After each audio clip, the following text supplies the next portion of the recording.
All right. Hello, everybody. Welcome back to the channel. I'm switching up the format a little bit tonight. This video was actually prompted by a lot of my patrons. Not knowing, of course, you were going to get the lovely Allison in the video. This is something kind of on the fly that I decided to incorporate her with because as I've already done, as we're live streaming right now on Theta, YouTube, DLive, Twitch, and Float, we are also live streaming to her YouTube channel. She also has a YouTube channel where she's started to, over the last couple of years, post some yoga videos and some of her own teachings, and she's going to expand that a little bit moving forward. So if you want to follow one of the links that's posted there, if you're catching it on the video on demand archive on YouTube or Theta or something after the fact, I will make sure that her YouTube channel's in the description line as well, so you can follow her. But what are you going to do? You're going to be doing yoga and what else over the course of the next few months on your channel? On my channel, I'm going to be talking more about health and wellness things. So my whole approach is a holistic approach to tackling health and wellness. So thinking about setting up important routines, doing some lessons. I'll kind of do an intro lesson here today, but some more lessons on critical thinking. And more yoga and lots of good stuff ahead. I will definitely be, how do I say, incorporating her more into what I'm doing as well, like doing these types of formats of things, especially if people end up liking it. So anyway, what prompted the video in the first place, like I said, was my patrons. I was getting a lot of new interest, let's just call it, with the V Steganography and the V Cipher knowledge, and the community is growing. But there are actually a lot of females, in fact, that are coming to it, and they're telling me kind of the same thing. There's a lot of intuitive truth that they're getting from my work, but they don't quite understand it to a certain degree that the more detail-oriented kind of male mind does, where it's.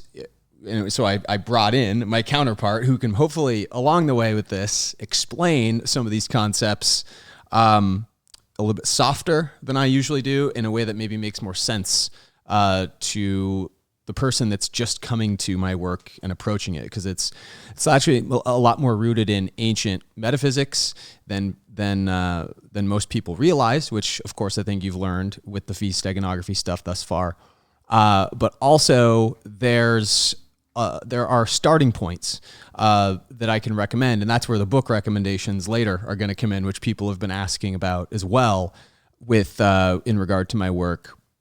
But hopefully, again, we're going to have a little bit better emphasis on some better ways that females can approach my work, because it's common feedback I keep getting from those that are joining my channel. So anyhow, that's kind of one of the impetus I had for her joining today. But one of the other things, aside from promoting her YouTube efforts, which we've kind of already talked about, is Allison and I, during the day, you guys might wonder sometimes why I don't post nearly as much as some other creators do. It's because, I think I've mentioned I'm doing production work, and I'm basically a production director for another media outfit that's starting up, that you'll learn more about as time goes on, as we get closer with realizing all those things.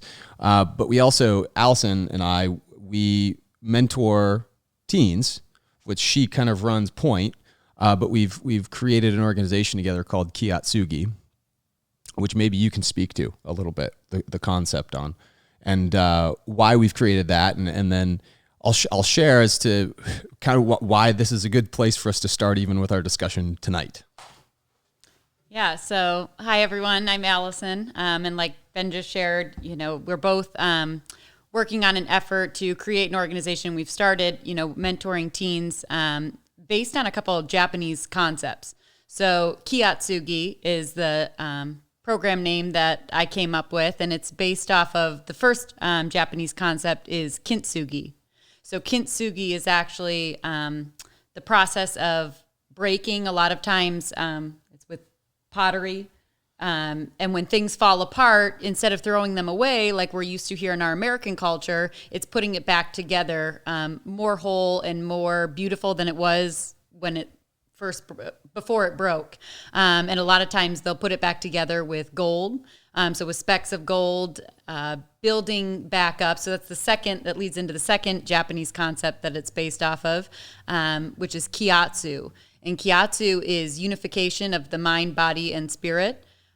So with my program, thinking about breaking yourself down, making yourself vulnerable to be aware of maybe shadow work that you have to do, recognizing your flaws and your weaknesses instead of just pushing them aside, bringing them forward so that you can strengthen yourself. That's right. And bring yourself back together. And if you guys notice, a lot of the language she's using, the shadow work she's doing, that's the Wetico-virus we talk so much about on my channel, especially on the Patreon side, from the people that have been looking to go deeper.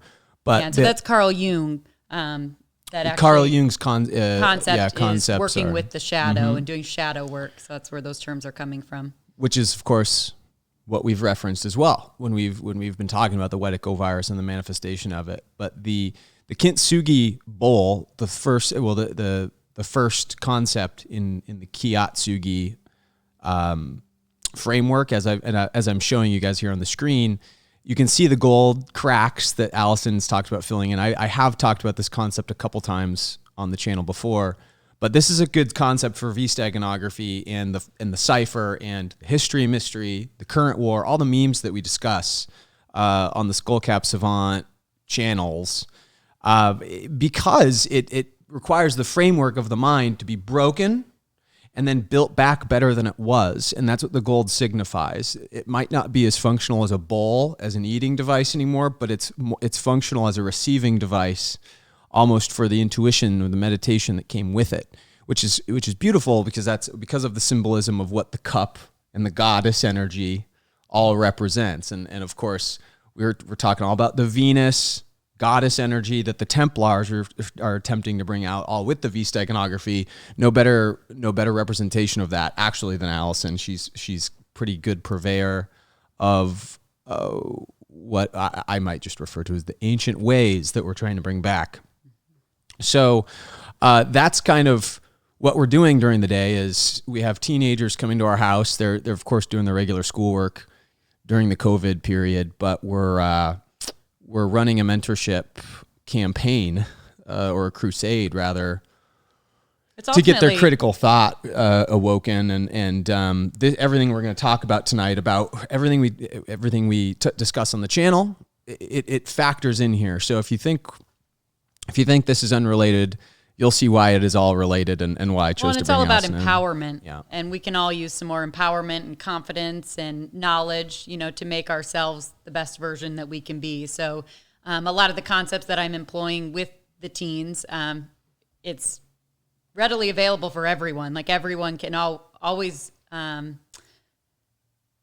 benefit from working on yourself, looking at your weaknesses and building yourself up to be a more strong and confident individual. Exactly. So it's definitely relatable for everyone. Which is kind of the first concept we've got up here. We got the Merkaba up here. I've pre-drawn a couple things on the whiteboard that we'll be referencing.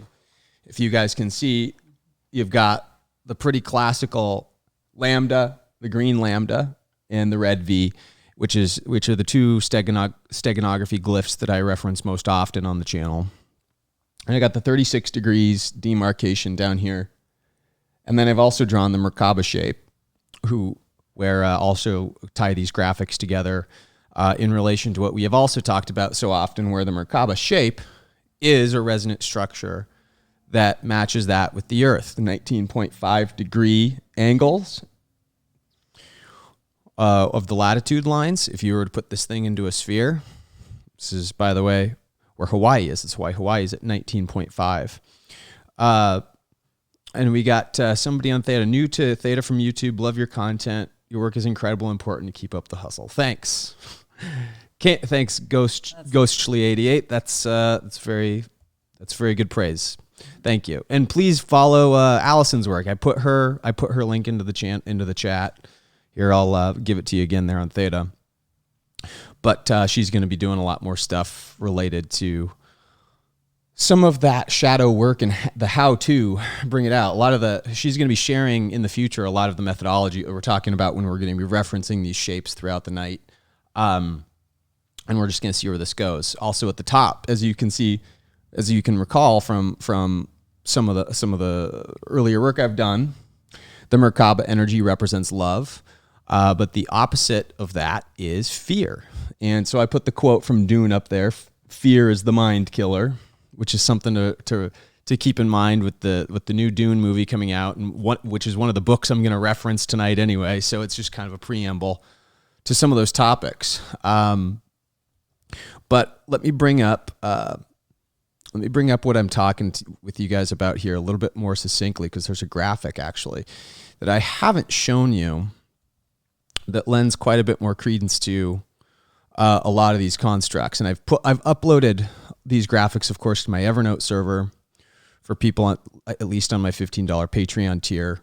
You can find these images we're going to reference in here in the Evernote. But people are pretty familiar, again, with this graphic I've made with the chakra system of the human, the V steganography, the seat of the soul, by which our chitta and our nous, which we're gonna further discuss tonight too, and what those things really represent, and then the lambda, the as above, so below, being congruent,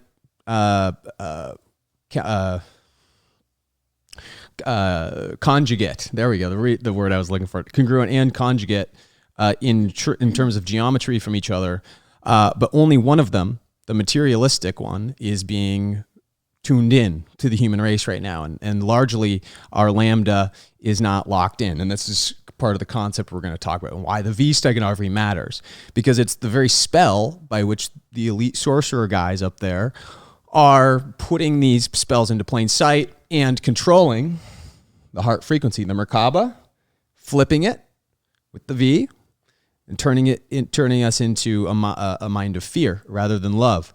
We've also got, of course, the chakra system represented really nicely right here by the Merkaba again, but the graphic here that's a little bit more complex, but very, very indicative of all the concepts that we go through over on the channel. And if anybody's coming to my work tonight, because you've seen my stuff before, some of this stuff is going to make sense. Others not so much, but this is a really complex graphic. And like I said, it's now in the Evernote, but we do have the Merkaba right here in the middle. And if you notice, this is also kind of the shape of the Solomon, the Hiram Solomon seal, and also the same type of structure as the Freemasons' compass and right angle. So we have a lot of symbolism baked into here, not to mention you've got the Freemasonry pillars of mercy and severity, Yakin and Boaz, which just simply represent the positive and negative energy. Again, if we're going back to the V and the lambda, positive and negative, it's a current. This is kind of a description of the bioelectric current of the human. The ether, where God exists, is where our mind connects with this mechanism that is us. And as you can see, the pentacle locks us into place at the root chakra. The pentacle is locked into place at the root. Our senses, guys, while in our head, this is just a receiver for God or the mind. And we are locked into this density using the Pythagorean pentagram. We've talked about all this 36 degree, 108 degree, 72 degree. This is also a concept of the mind. As you can see, all of the eagle, the Leo, the bull, and the Virgo, these are all of the referential zodiac signs that you find in the wheel card, the 10 wheel card in tarot. And of course, again, right here, we have this locked into place. The mind, the wheel, is locked with the senses, the pentagram, the 5 senses, to create this reality. But it is not actuality, in actuality where the true nature of spirituality comes from. So we're going to talk a little bit, but here's the cup, like we were discussing in the receiving energy and the giving energy with the dagger. This is the phallic and the vaginal. You have, of course, over on the mercy pillar of mercy, you also have the zodiac signs listed, and then you also have the original 27 letters of the Hebrew alphabet over here in the receiving energy. Can I point something out really quick too? Absolutely. And just looking at all of these different concepts, it's really important to think about balance and why they all exist, why we have this polarity that exists, and how we can use our knowledge of that to create better health and wellness. So like the positive and the negative, if you think about they balance out to be neutral. The receiving cup and the giving energy, you have male and female. So going back to this Merkaba relating to the heart chakra, if you want to go back up to the chakras, there are actually 7 of those. So when you think about the placement of where the heart is literally a funnel. It's in the middle where you have 3 above, 3 below. And so back to the V steganography, which is, I'm not going to speak to it, that's Ben's domain, but back to that balance of as above, so below with the lambda and the V steganography, everything's about balance. So as it goes through your heart, that is the place where you are giving and receiving. And again, just thinking about balance for wellness. And you guys noticed the 33 very prevalent there, right? The 33 of Freemasonry, again, the connection to Freemasonry is there. 33 is a significant number to Freemasonry because this whole system that we're discussing is represented by the network of our spine, our vagus nerve system, which create our emotions, which allow us to experience life in this way. It all runs up and down our spine. So do the chakras themselves. So this whole network, it runs by a structure of skeletal vertebrae, of which we have 33 in number. So we have 33 vertebrae, therefore. And if you notice the very heart of it, the center, we have 3 above and 3 below. So as above, so below. We'll get into deeper, potentially later on in the night, some symbolism that I can draw up here on the board that further describes the kind of spontaneous energy creation that's happening there at the heart chakra.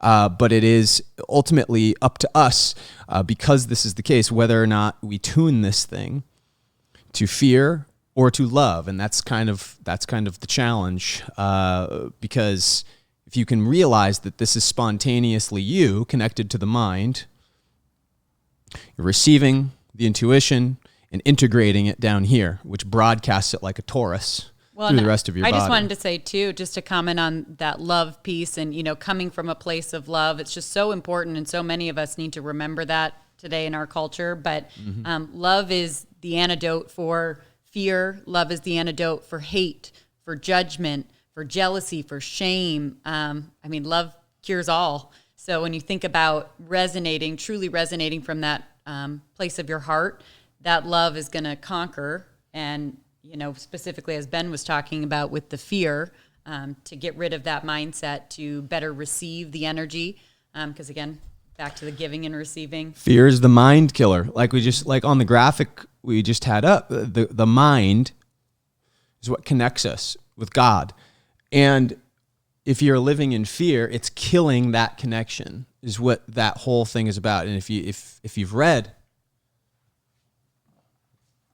the novel of Dune, which I guess is as good a time as any to bring out my first book recommendation for the night, because I told you guys, everybody's been looking at, they've been saying, Ben, where can I start to read about the V steganography? And the answer is there are a bunch of different places you can start, and that's you can start from a fiction perspective. You can read through some fiction, and that's what Dune will show us. Douglas Adams' Hitchhiker's Guide to the Galaxy will show us. These are a couple of good recommendations from a fictional perspective. If you're that kind of a reader, where you can start to see the mind control of the system that has been painted over the top of us with the pentacle. It's not anything but a sacred shape that Pythagoras showed us, of course, 1 and phi, being fractally significant to scale things. This is why it's important to keep these things in mind from a construct of even architecture. But we've come to this so many times, and this shape up here, when the pentagram is upright, of course, represents the lambda. When you reverse the polarity of this, you get an upside down pentagram representing the V, showing that they're using the glyph against the human mind in a way that's locking us in to the materialism in an unhealthy way. Mind controlling us with the wheel and tricking us into thinking, by the way, that the serpent energy, which I'll go over in a video later this week, is not the divine energy. It's the serpent dragon energy. Remember, I've said so many times, the Kundalini is the rising serpent energy, and when you connect all of your chakras together and reach nirvana through the top, you become the winged dragon. That's what the winged dragon represents. The dragon is not an actual creature. It's a mythological creature based on this concept. Yeah, and before we get too far ahead with our ideas, I just wanted to go back to that basic level of understanding of, how do you conquer fear? We're saying, oh, well, love is the antidote, or love conquers all. And it's in a more simply put way. And this is something that I have a video on my YouTube channel that goes more in depth that you can watch, but it's all related to the comfort zone. So we have this 4-span framework that helps us better visualize where fear comes from and how to ultimately conquer it. So if you can see my drawing up here, I might have to hang on to this for a second. Yeah. It starts in the comfort zone, and we all know what it feels like to be in our comfort zone. That's where we're secure and stable, where things make sense and are predictable. And right outside of that is our fear zone. So when we start to step out of our comfort zone, we get really uncomfortable, and that's where that fear comes from. But right past that, if we keep pushing and we keep pushing ourselves past our limits, then we enter the learning zone, where we learn from the experience, we're out of the fear, and then ultimately extending to that growth zone, which is where we all want to be when we think about maturing and evolving and living our most balanced life. You don't want to be in a place of comfort, and you definitely don't want to exist in a place of fear. And sometimes we have a tendency to push ourselves outside of our comfort zone, or circumstances in our life push us outside of that, and then our fear zone becomes what's comfortable. And that's where a lot of us get into those states of depression and anxiety and stress, where we think that's normal. And I'll let you get back to all the Steganography, but I just wanted to share this visual. Like I said, I have a more in-depth video talking about the 4 comfort zone framework on my YouTube channel, so you can check that out. But thinking about extending beyond that fear zone. I hope that makes sense to everybody. It's and we'll talk about how significant 4 is to that number structure. I'll bring back up with the graphic. Remember the 4 at the feet, the pentacle, and I didn't think I had my streaming screen up actually last time, so I'm going to show the pentagram again to people. This is the pentagram, the lambda right here when it's upright. When the pentagram is reversed, the V is prominent at the bottom. These two structures here, 36 degrees. 36 degrees. 36 degrees is the triangular number for 666, which is where knowledge is housed. We're talking about how significant in my Patreon videos lately, how with the megalithic system, how significant 666 is as it relates to also some other figure, 555. Which is all V Steganography. 555 and 666 are synonymous because 55.5 feet equals 666 inches. 555 feet equals 6,660 inches. So you have all these connections with the V Steganography and 555 and 666. This is all just a different way of looking at different Hermetic knowledge that's hidden in plain sight using these glyphs. And as Allison's hopefully pointing out to you guys, there's a little bit more of an intuition piece to this than we often get into on the channel. But anyway, that's kind of where I digress a little bit, and I want to get into actually talking about a couple of different ways in which before we talk to anybody about the other books that they can read, I wanted to talk a little bit about a couple of different ancient books, as it were. Let's just call them. They're I'm going to get them pulled up here. Ancient books and ancient knowledge. The Trivium and the Quadrivium. Okay. Now, V's at the heart of these two. I don't think there's any steganography in here. There could be, in terms of, I think as everybody's pointed out, or as I pointed out to everyone on my Patreon channel how I believe when V is between two letter I's, it represents the seed of the soul between the very two pillars of Joaquin and Boaz that we're talking about. It's this Kabbalistic structure. So I always see that is the case with the V's between the I's, and the quadrivium and the trivium both have that prominent. So if there is V steganography, which I do actually think it relates, it is in a good way that it is referenced in terms of there's a clue here for you to pick apart in terms of the ancient knowledge. And just thinking about intuition too, the V between the two eyes. Think about where your third eye chakra is and where your intuition comes from between your two eyes. Yeah, that's right. That's a good little bit there. Yeah, exactly. That's actually a good add, because I wasn't thinking about that, but that is yes. And again, integrating and balancing the V and the lambda is what will activate that third eye. But because you are an educator, I wanted you to speak for a while on the fact that the trivium and quadrivium concepts are completely lost. You can speak to whatever you'd like, I suppose, but related to Common Core or whatnot. But the trivium and the quadrivium were ancient Gnostic principalities that every child would learn from a very young age. And the trivium was taught first. And as you guys can see here on the screen, it was the lower division of the 7 liberal arts: grammar, logic, and rhetoric. So they teach these first: grammar, logic, and rhetoric. The trivium is implicit on the marriage of philology and Mercury. Remember how prominent Mercury and Hermes and the Hermetic knowledge are to our researches. Grammar, logic, and rhetoric were essential to a classic education, as explained in Plato's dialogues. The 3 subjects together were denoted by the word trivium during the Middle Ages, but the tradition of first learning those 3 subjects was established in ancient Greece. Contemporary iterations have taken various forms, including those found in certain British and American universities, some being part of the classical education movement, and at the independent Oundle School in the United Kingdom.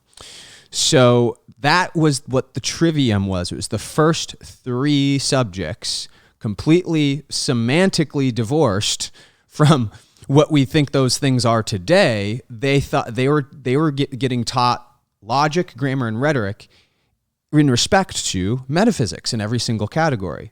Then they would graduate, and in the liberal arts education, the quadrivium would consist of the arithmetic, geometry, music, and astronomy. Okay? So these were the 4 higher arts, using the basis of grammar, rhetoric, and logic as their foundation. Okay? And so in Latin, it means the 4 ways, and its use for the 4 subjects has been attributed together. The trivium and quadrivium comprise the several liberal arts based on thinking skills. 7 chakras, 7 liberal arts, as distinguished in the practical arts. Okay? So when working together in these ancient Platonic times, you would get a complete human. You would get a human that, quite frankly, wouldn't have needed Allison's Kiyotsugi experiment here that we have to run on teenagers of today, because their minds would have already been broken to the extent of the bowl being broken several times over, to where it's no longer an issue. It's just kind of part of their life. It's part of their upbringing, because they have this foundation in the trivium and quadrivium. And the logic, just speaking, I was an educator in the school system for a few years, and, have taught so many different grades, but ultimately what I saw in my time in the classroom and in the school setting was the shift to Common Core. Into Common Core were the state standards that were standardized across the whole United States, so that we had this level of standard that we were teaching all of our youth to. But ever since that transition to Common Core, I feel that there were so many more gaps that were created and so many more challenges that were presented because of that shift. Speaking to those two concepts that Ben was just sharing, logic and reasoning, critical thinking, problem solving. Those are some of those gaps that I started to identify. And, I've incorporated it into my program today to really help support teens, but it's kids of all ages and even into our young adults, part of the millennial generation, Gen Z, millennials. Gen Z and millennials. We're seeing it across the board where they are not able to critically think or problem solve or apply that logic and reasoning because of that level of rigor and that push. Like I said, it created a lot of gaps in what we're seeing with our world today. It's astonishing because if they would have simply been given quadrivium concepts by the age of, no kidding, third grade, it's about right for when you would get into trivium and quadrivium concepts with children to where they would absolutely be masters of them. Oh yeah, they can definitely learn it at a young age. Then they can spend their teenage years perfecting the astronomy arts, the musical arts, the geometry arts. And really getting into their strengths and what they're going to offer the world and thinking about their path forward. Right now, we're not really able to do that as freely because of a lot of those foundational skills being lost. You have to have that foundation first. And that's an interesting tie-in back to the four. So, a lot of the concepts and the ideas that I share and, bring into my work and what I'm, my framework, I guess I should say, is the number 4. Right. Yeah. Just like the wheel. Yes, just like the wheel. So... And the number 4, you've got actually one of the frameworks for critical thinking, which is a 4-step. I started drawing up here, and I'm trying to figure out how to navigate, how to hold the mic and draw at the same time. So bear with me. I'll hold it for you. You don't have to. I can just maybe put it on my lap. Oh, okay. I think everyone can still hear me. Yeah. So again, thinking about the 4, and I just decided to share this concept of critical thinking. And it's called depth of knowledge. It's Webb's depth of knowledge. And there are 4 steps or 4 tiers here as it relates to thinking critically. So when you're thinking about learning something new or thinking about building knowledge, we all start at this foundation, recall. Step 1 is literally, are you able to define? Are you able to identify? Are you able to memorize or label? It's very simplistic in nature, but you have to know those things before you're able to build that depth of knowledge. So once you have that foundation, the way that this framework works is we're going to move up into step 2. So after you're able to recall and reproduce the knowledge that's being learned, then we get into application. Very basic application. This is getting into things like how and why type questions where you're thinking a little bit deeper with reasoning as to building on that first level of facts, who, what, when, where, why, very basic foundation. It's the example of if you're at level 1 in recall and you're going to attribute this to the type of manifestation of it in the school environment is the right way to put it. Recall at level 1 is like a multiple choice test. You get a 4-answer question and it's just it's like who, what, recall, when, where, right? Trivia. Very simplistic. Match the vocab term up. Right. Again, these things are important when you're building knowledge, but it's just the base. It's just the foundation. But when you think about it this way too, while recall is important as a muscle memory thing for people to gain, it is not altogether necessary in the grand scheme because you have smartphones now. Because anything trivia based really isn't worth clogging your mind with. If we're talking about, again, this structure of the thinking mind. About the school system too, there's a lot of drilling this level of tests, quizzes, pop quizzes, just to make sure that there's that automaticity or that fluency with the terminology. But it's kind of crazy when I look at it. And like Ben's saying, we all have smartphones. I mean, most students in today's world, especially during COVID, they have a Chromebook or a computer in front of them that they're working on. So why not teach them how to use those resources to get beyond this level 1, to continue moving into the depth, because that's ultimately what we want. So do you want me to keep going with the... Well, you were talking about basic application too. So basic application... Yeah, that's where you started to get into some basic reasoning. Short answer question type of things. How, why. Right, yeah. Yes. A little bit of maybe compare, contrast, right, where you're starting to apply what you know and bring it together.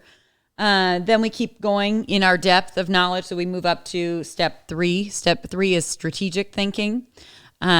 This is where in our schools, what it looks like is citing textual evidence.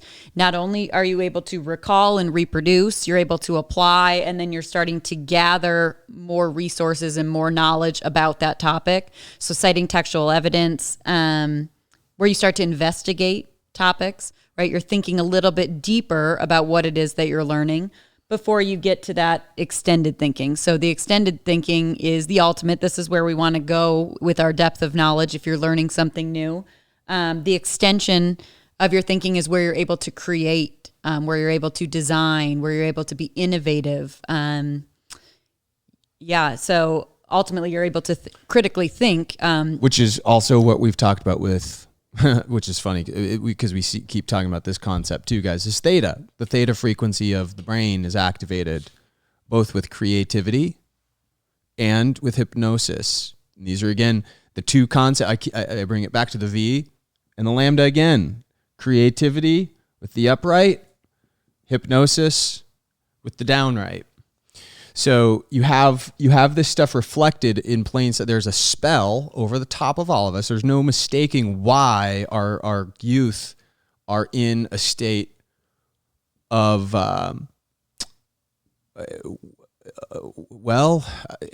malfeasance, lack of hope. The reason, ultimately, with this framework and what I just drew up here right now, just for another visual, I'm definitely a visual learner, and I love to bring that piece into what I'm sharing to hopefully make it a little bit more understandable. Many of you have probably heard of Bloom's taxonomy. This is something really big, in the education world, where you're learning how to teach things in a certain way and build on that level of understanding and that level of knowledge. So at the very bottom of Bloom's, it starts with remember. From remember, we build up to understand. So do you understand it? Before you can apply and analyze. So again, do you see how it correlates to Webb's depth of knowledge as we're getting up to that strategic thinking? That's where we're starting to analyze. And then at the very top of Bloom's is create. Again, this is the ultimate. So we're going from basic understanding all the way up to extended thinking. But the issue, and my personal opinion of why there are so many gaps in the education system and with our youth that's growing up today, is in the schools, they're starting with level 1 and jumping to level 4 without the bridge or the scaffolding in between to get them there, to help kids at a young age and teenagers really start to critically think, to go from having an opinion, but not just because I said so, but having an opinion and being able to back it up with evidence and reasoning and have productive discussions, collaboration. We're missing a lot of that. And the schools and the standards have really jumped from here to here. And then we wonder why so many of our youth is struggling today because, they don't have the appropriate steps or supports to get there, to practice this. If anybody's tracking with what she's saying, with the opinions piece, this is mainly at the crux of what we have. There's a divisiveness component to the culture at large right now too. Again, the goal of turning the lambda upside down is because of Common Core, all these issues she's talking about, what it ultimately equates to. We've gone through this basic understanding of the 4 steps of critical thinking, what it should look like, but only a fully activated chitta or a fully activated nous, the Greek concept of the nous, the intellect that is personified by this graphic that we keep showing, is up here. The kether, the connection to the ether. This is where the mind, the nous, the intellect, the all, the chitta lives. This is why I have the cheetah eyes, the hermetic eye of Horus, the pineal gland. Remember, Horus is represented by the Christ consciousness as well. We have all these glyphs that connect back to the Merkaba energy, the Christ consciousness, the cross. There's a mystery with the cross that we're uncovering with the Templars right now, which is not for this video. But these are all, as you can see, the eyes of the cheetah. There's a reason why the cheetah and the Egyptian cheat were so revered in terms of what they mimicked and named things in reality. There's also Sumerian relief of the pineal gland being represented here too. But the chitta, therefore the mind, is only fully active if all these steps are followed, is only fully active if we are not resonating down here. Okay? I've showed so many times on my channel, and if anybody needs to go, get a refresher on that stuff, I'll put it, you can catch it on all sorts of different platforms now. I'm going to start uploading this stuff too. But when you are not activated from your crown chakra down with the ether and the concepts we talk about, even with the technology paradigm that's shifting, you're stuck in opinion world. Stuck in opinion world. And this is what the V steganography and the spell that's emplaced by the sorcerers that put it into plain sight are doing to the population. They're keeping us in opinion world. The world is full of people with this political, what do you call it, climate right now, who are based in nothing but whatever the politics are. Politics. Well, and it's huge in our world too, with the influence of the media, with social media, just influencing people's opinions, but them not having enough of an ability to critically think and to formulate their own opinions and to develop them into something that's deeper, where they're able to back it up with anything. If you think about what politics are, guys, if you just break down the etymology of what the word is, politics, polarity, it's the first part of it, polarity, politics, like italics. So you've got the slanted polarities. So you have baked into the word, you have something of a psyop that's being admitted in the first place. And it prevents people from critically thinking and reaching what we do on this channel, which are conclusions. When a person can go successfully from having an opinion, which all it should be is a hypothesis rather than an opinion, you have to be able to recall, basic application, strategic think, and extended think your way up the ladder to having a conclusion, which is based in the journey that you took to get there. You can, even if you're incorrect about your conclusion, you can base it on your critical thinking process. And then you're much more open to shifting your thinking should you have to, because you're much more willing to take those steps and say, oh, I get it, when somebody else gives you something that's of value. Got here in my notes, this is what debating used to be. Debating, it's all about winning. It's all about being right in today's world. But in ancient Greece, it wasn't about winning. The Platonic and Pythagorean debates were much more about truth. When you had so it was based in three things, okay? In order to be able to produce an argument about something to be rendered incorrect, correct, you first had to have the evidence of the theory or the claim about the something. Any lack of direct evidence, especially in metaphysical terms, any lack of evidence would train your thought into arriving at a conclusion. Number two, how do you intend to pay for the plan? Would be the next thing. If you were going to be putting the new idea of something into place, not necessarily paying for it with money.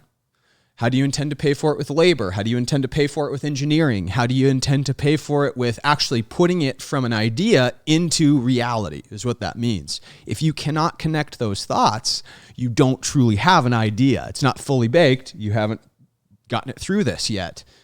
And then the third is, what's it compared to? What's your reference point for what you're arguing? What was the former basis of knowledge that humanity or everybody had as a consensus that we now have a better understanding of? Okay? Well, and the ego is so involved in the need to be right.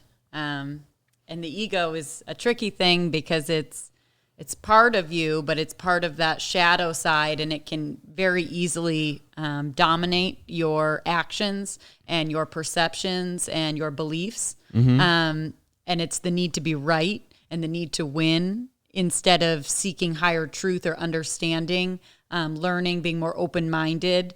So I just wanted to point that out as you're thinking about, politics and debating and really formulating your own opinion and conclusion in whatever the topic is, because that's the thing with the depth of knowledge. It changes, even though it's all about your thinking, it changes depending on what the topic is. So, thinking about different topics in school, but also different areas in your life and what interests you, you can always be a beginner in learning something new, to just because you can critically think and formulate your own conclusions and truly investigate things in one subject area doesn't necessarily mean that you can readily do it in another one without putting in that time and that work. But they do start being a student. They do start to puzzle piece together pretty exponentially once you just start to do that. They definitely build. And again, here's another recommendation for people to have along the same track of the critical thinking. These critical thinking cards from schoolofthought.org. They're flashcards that will help even adults. People are always asking me, again, we haven't even gotten to the book recommendations yet, but this is another recommendation we use with the kids. We have posters that have this knowledge on there. Go to schoolofthought.org and you can order yourself some of these critical thinking cards that will help to train your mind in your spare time just by looking at them and going through them. It's all about and reading them. Logical fallacies, the logical fallacies that we commit, cognitive biases, and the cognitive biases that we embody. But you can think, and so you can think about, going back to Allison's chart, the lambda being fully expressed critical thinking, the V being the opinions that aren't based in the critical thought that can be reaffirmed in anything. So what we were talking about, though, we want to get back to critical thinking in the school system. Do away with Common Core. We've got a lot of these things I've brought her in for the expertise on.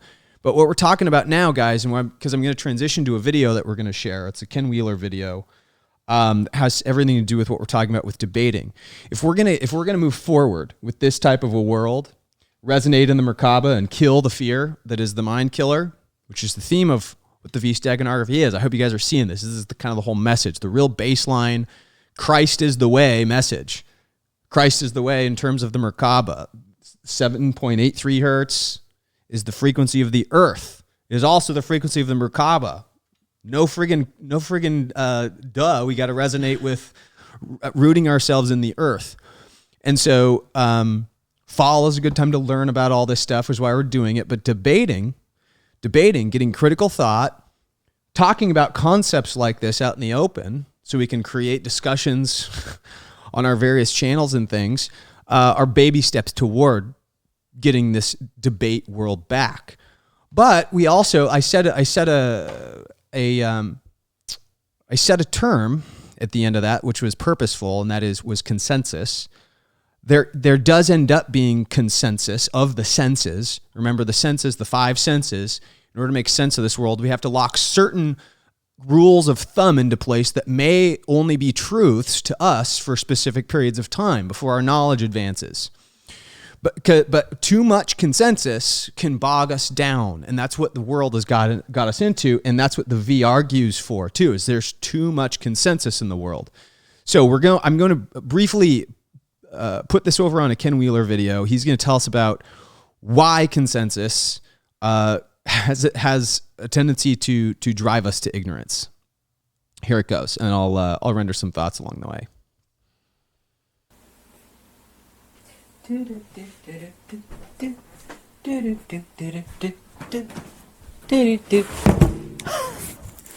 Wearing that striped shirt that makes me look even fatter than I am.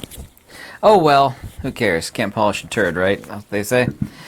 Even though this pertains mostly to practical matters, it is still pure metaphysics, and it is truth by consensus. And there's no greater evil than truth by consensus. The motto that I live by, which is my own motto, is that nothing true is popular, and nothing popular is true. That's a really good one. Everybody write that one down. Nothing true is popular. Nothing popular is true. I couldn't tell you that. I mean, that is about as close to the truth as anything gets. There are obviously some minor exceptions to this. Kind of like there is general consensus that you shouldn't lay a hand on like old folks in wheelchairs, something like that, for example. Which of course we all have truth on that, and that is also to consensus. So don't point out outliers like that. For example, I like to point out a couple of them, and these are ones that I specialize in, but there's so many countless thousands. Atomism and the Termanada. And also, too, I'd like to point out stuff on YouTube. You could always tell, well, at least I can, other people can't, obviously so, that if it's incredibly popular, then it's nothing but a bunch of nonsense. And I'm not merely just referring to the most popular YouTube channels, but I'll use them as an example, even though when making this video I wasn't planning on it. But they really are kind of a perfect example. The top 3 YouTube photography channels, for example. These people are about nothing other than affiliate links and lining their pockets. Everything they say is unintelligent, it's not useful, it's counterproductive. And they really don't know what they're talking about. I mean, they absolutely do not know what they're talking about. And not referring to them. And I don't really watch other YouTube channels, believe it or not. I don't, like, unless a lot of people tell me, oh, check out so-and-so's new video. But the top channels on physics, and I don't want to mention the guy's name, starts with a V. Starts with a V. I'll mention his name because you guys should stay away from this guy, Vsauce. 16.2 million subscribers. Horseshit! It's all horseshit, just like Ken saying. V central to the steganography of whatever the false reality is that they're trying to push down your throats. Consensus-based science. Consensus-based science, not truth-based science. Are you seeing? I can continue here. These are really good thoughts he rendered just the other day. And he's got like 7.5 million subscribers. 16.2. This guy does nothing other than regurgitate, as this vomitous effluence that pours from his mouth, which is nothing other than a horrific regurgitation of existing, agreed upon, peer-reviewed consensus. He goes around and he makes some nice polished videos, and you can really fool the unintelligent people with highly polished videos. I mean, you could fill them with the most inane garbage imaginable, so long as they're edited well and they're dazzling for the eyes to look at. And that, of course, is the mind trap for unintelligent people. The mind trap, the mind killer. He's actually talking about fear here. Being in that state of mind is a state of fear. You're actually leaving up your own intellectual knowledge to other people to do for you. And that's what the fallacy of this whole Vsauce channel is that, its most fervent subscribers think that they give up their own intellectual power to such a degree that because they don't want to think themselves, it hurts too bad, or whatever the deal is that keeps them down in stage 1, recall, opinions. Or actually, as we've determined, opinions kind of happens at ground zero. It doesn't even happen at stage 1. Opinions are very much the ground zero. It's a slippery slope. It's a slippery slope to give up your thought to these people that you would perceive just because you wouldn't have yourself understand the concepts to begin with. But it sounds like he's saying, Ken's saying, with the high production values and the fancy schmancy talk, that you think that they know something you don't, when they probably do, but they're using some technique against you to hide it from you, in fact. With the V. It's a glyph, everybody, for mind control, as we've come to determine. I mean, it really is. There's so many of them, but that's absolutely one of them. Anyway, this guy's got 7.5 million subscribers. And I was going to make a video on the dual slit experiment right after this, and I thought, before making this video, I want to see what this unintelligent quasi-human being said about it, because he makes a video about every point or topic in physics, and just the most inane, horrific, unimaginable drivel imaginable. Also, too, when people use the word peer-reviewed, when you say peer-reviewed, this is substantially no different than saying consensus. If consensus were true, then you should join the most popular religion. Well, there's a lot of people. This has got X number of billion followers. It's got to be true. I got approached at a photography conference. So who sells the most digital cameras? And I told the truth. I said, well, Sony actually does. Well, there you go. And this unintelligent person thought that, well, that's proof right there. This guy agreed with me. So he just walked off. But he had no idea within his own unintelligent mind that that doesn't mean anything. Absolutely not. This is the reason why trash has to scream. An example of recall, everybody. He's arguing, basically what Ken's saying is, he had an argument with somebody over who the best camera manufacturer was. And so many people would say Sony because they're Sony fanboys. Oh, it connects to everything. And Sony's good, but they don't make everything the best. Ken, in fact, argues for Fujifilm, which I agree. Fujifilm and, Nikon is his runner-up. And then he, Canon, a step below that. So he's got his reasons for critical thinking this way. But a guy comes up to him and just has recall type of information available to him. Well, what are Sony's sales? Sony sells the most, so they must be the best. And that's a fallacy. That is, again, a logical fallacy. And you'll learn how to decode these things for yourself with these flashcards in no time flat if you get these as I've recommended. But that's the whole thing, the virus of the mind killer that we're talking about. Vsauce, this Mind Field is his show. YouTube Learning Against Learning, the casuistry of Jesuitry of YouTube. There's another area that we can look into here later on when we've tied some of the concepts together. I'll come back to this, but the Veni Vidi Vici theme, Latin phrase coined by Julius Caesar, used the phrase in 47 BC. 47 degrees on the Freemason compass. 47 is the reverse of 74. 74 is the divine number associated with Christ, and the Merkaba in Gematria. So we've got some of the things that are tying us to this as well. But Veni Vidi Vici, came, saw, I conquered. And with the V steganography being central to it, of course, we're going to come back to that and kind of close out an example that actually Allison knows a little bit of something about. Doug Funny from Nickelodeon cartoon. And when he used these phrases, Veni Vidi Vici, in his magic act. Not used as a magic term. But yeah, we'll get back to that in a bit. For now, get back to the full screen here. Hold on, I've got somebody from the Theta chat saying, "Hey guys, I think Phoenix Enigma recommended you. The unimaginable imaginable. The inferior product can win based on integration. No one likes Linux because you can't connect it to other systems." All right. That may be the case. I've used Linux in the past. Wasn't a fan of it either. But I'm glad you came here, Zeralath. Glad you're over here and that you meandered over. We're streaming tonight to Theta. You can find us on DLive.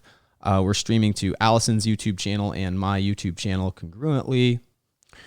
And this is effectively a primer, as I've put in the title of my video, for a couple of the concepts for V-steganography, which we're walking through. And then at the end of the video, I will be giving my book recommendations, which everybody wants so badly. And then I'll probably put those a time capture in the description when I post the video, just in case somebody just wants to hear the book recommendations. But anyway, what I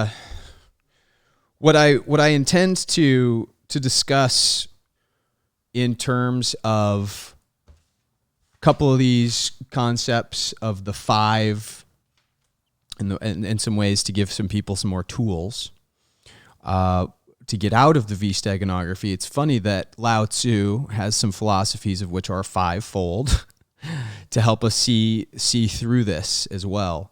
What we're going to do is take a short break. I'm going to play some music. Allison and I are going to go take a short break. We are back, and for the rest of this video,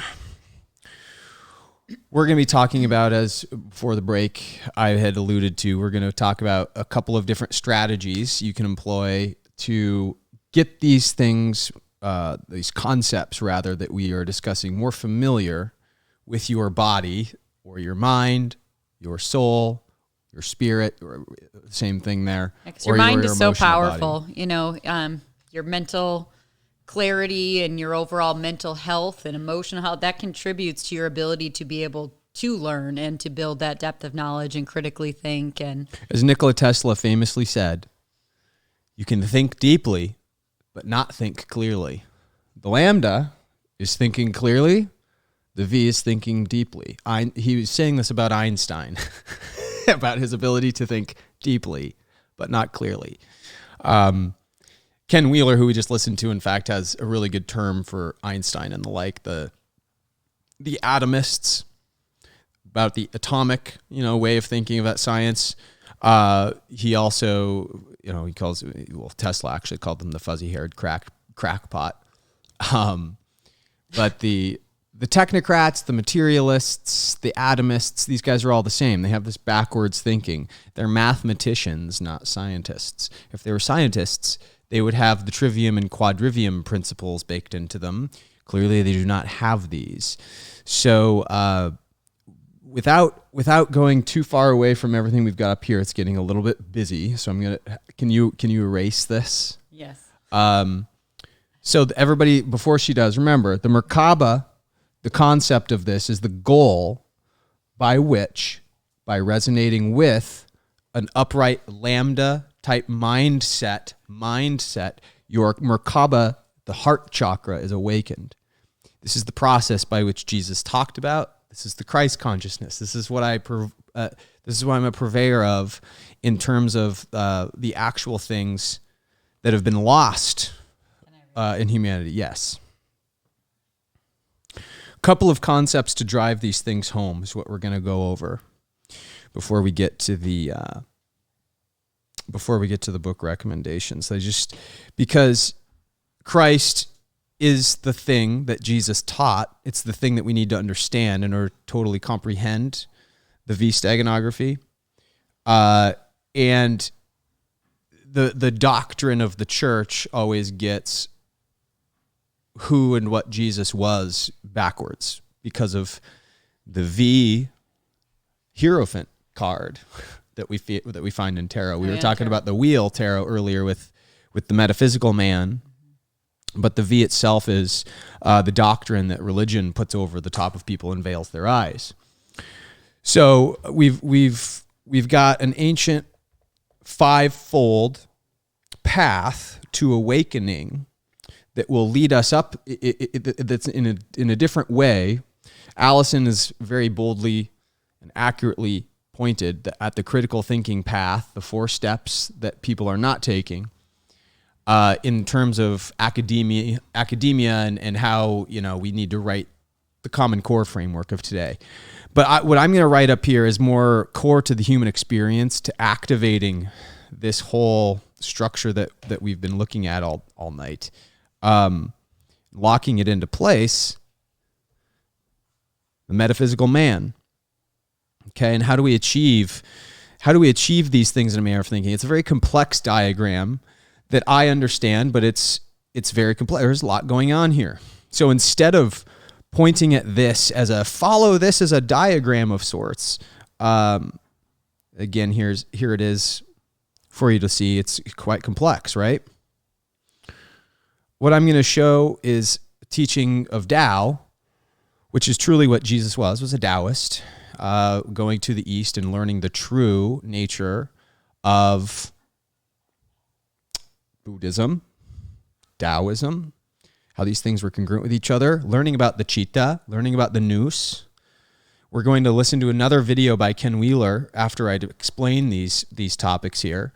But Lao Tzu may have been, as a lot of people think Horus was in Egypt, one and the same with Jesus, just because of his journeys across vast areas in his 20s, going to the East and learning all these concepts that we're regurgitating today and actually attempting to translate. So in modern terms that people take a cipher like the V cipher that I've discovered and apply it toward their intellectual progressions. Okay. That's the whole point of everything we're doing here.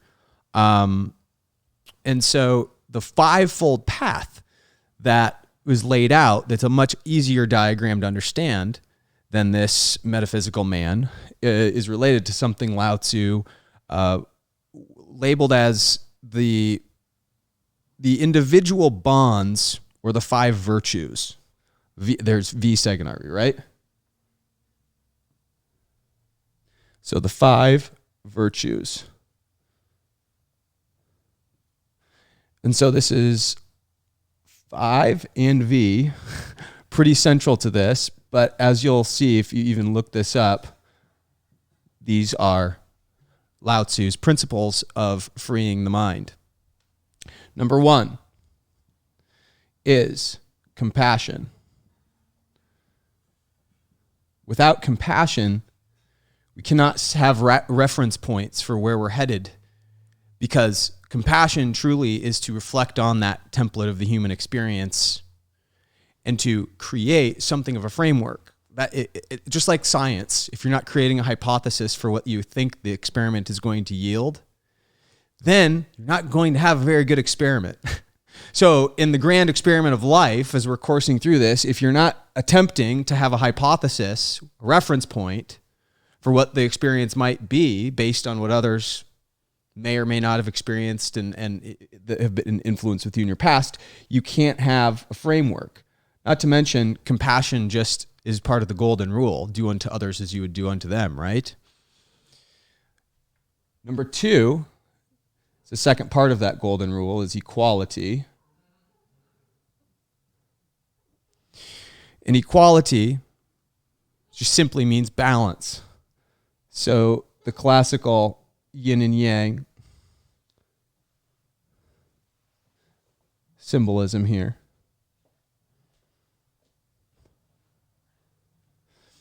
Equality. You have to keep this, you have to keep the two forces in balance with each other. In metaphysical terms, the dielectricity and the magnetism in a perfect dance with one another. We won't get too into the weeds on that stuff today. But number 3, loyalty. Number 4, we have maturity.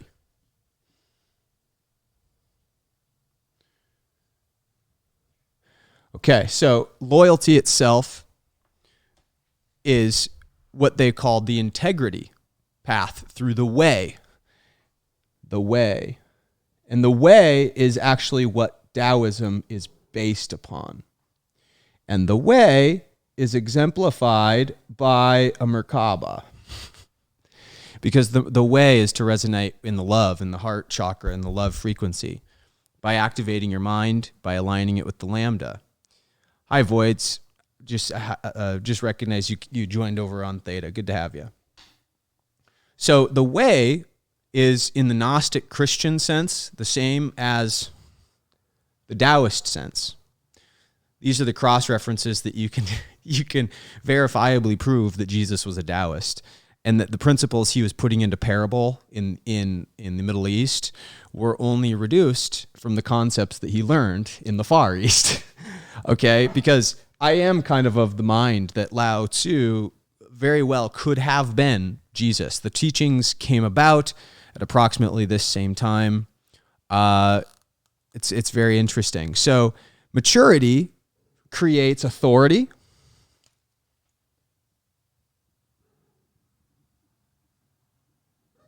And this makes sense because if you're finally at loyalty, the step of loyalty, connecting with the way, you're connecting with your intuition, you're at least becoming aware of the lambda being activated. And awareness leads to what? this is part of something that you're an expert in.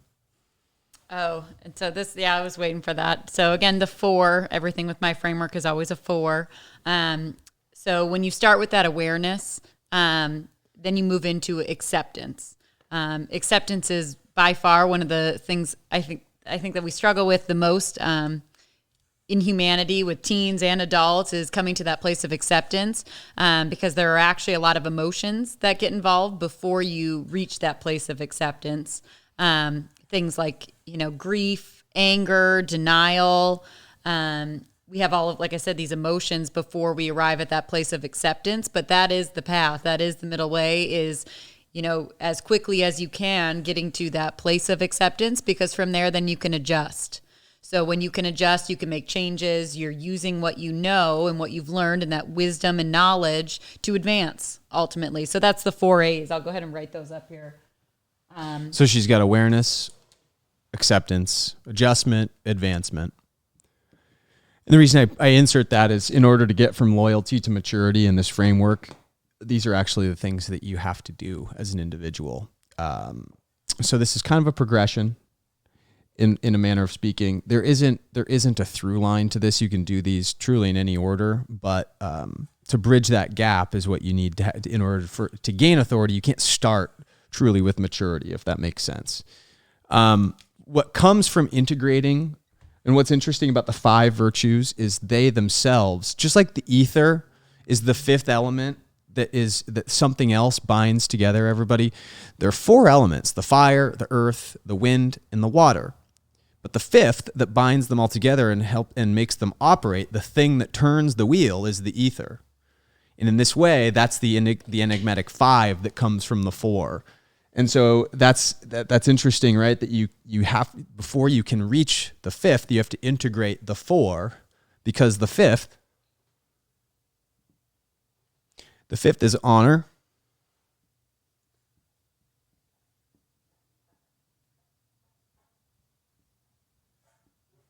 And truly, honor only comes by way of the experience. You can think of this almost like the path of the samurai as well. I've talked extensively about this before too, so we won't mire ourselves with it. But honor is that all-encompassing, cohesive glue that puts all of these other ones into perspective. Just like the ether is the cohesive glue that is the element that holds the other ones together. So the 4 and the 5 are very, very significant in all of this. We can talk about the numerology of the 3 some other time, because it gets more into metaphysical understanding. But because all we want to talk about here today is, again, the V steganography and the foundations for it. So this is a framework. Number 1, compassion. Number 2, equality. Number 3, loyalty. 4, maturity. 5, honor. The 5-fold path of the philosophy of virtue from Lao Tzu. Now, these are also the cohesive bonds, just like in the metaphysical man example, just like we've been showing all night with this graphic. What binds us to the reality is the 5 and the conjunction with the 4, as we're talking about. If you notice, the Ouroboros is actually circling around the ankles. Okay, so the serpent energy is circling around here as well. And what's binding us to reality are these things. This is not necessarily bad, but we are bound here. And this tends to get into some other concepts where the V can conflate in terms of banking. So part of this is, as an example, showing people the basic examples of how V is used in plain sight. Okay, so I'm going to hope everybody gets the 4 A's of awareness, acceptance, adjustment, and advancement to get from the loyalty to maturity phase. And then honor being the 5th step after 1, compassion, 2, equality, 3, loyalty, 4, maturity, and 5, honor. If you wanted a step-by-step construct of a way to reach the lambda mindset, this is it, with 5 virtues. All right, so I'm going to erase all this because, again, as it relates to the structure of binding and bonds. Bonds can be good, like in the sense that we're talking about the bonds of humanity. These are the 5 virtues that make us human and bind us to this realm, which give us this experience. All good things, right? But as other things can do, like when we were talking about the 5 and the V tarot cards combined with the XV, the 15, we've got the Devil tarot card. The Devil tarot card is all about bondage, by which slavery occurs by the male and the female characters that can slip out of their bondage at any time. They don't have to be there. Isn't that with all of our vices too, and what holds us here? And well, yeah, and it's different for everyone. You know, we have these certain things that pull us down back in this dense reality, and a lot of times that's with our addictions and our vices. It's also a banking term. Yeah. So check this out, guys. We've talked about this in the past too. Banking. I'm going to use a different color pen because I know our markers are dying. The blue one was tough here. The brown's good. I'll use the brown one. So what we have are some banking terms I'm going to go over, which kind of have the V put into place instead of the lambda. Remember using the same kind of construct of polarity, that 36 degree, just out of phase. Mindset. We have bonds in banking, which are related to slavery, right? We have bonds. We also have, I have them all written down here in order from which I was going. Oh, yeah. Cost. We're going to go over here. We're going to go over redeem, save, and trust. So these are all terminologies in which the Bible actually prescribes. We have bonds, cost, redeem, save, trust. And this is the Constantine version of the Bible that, of course, came after the Council of Nicaea. But this is where everything in terms of the Christ way of the current, Catholic version of what reality is, it's all based on banking and enslavement to banking. So that very same devil card, because the trick is, the spell is, the V is in place, just like we were showing earlier with Vsauce. The thing about channels like Vsauce, like Ken Wheeler was talking about, is very damaging because they're the most popular.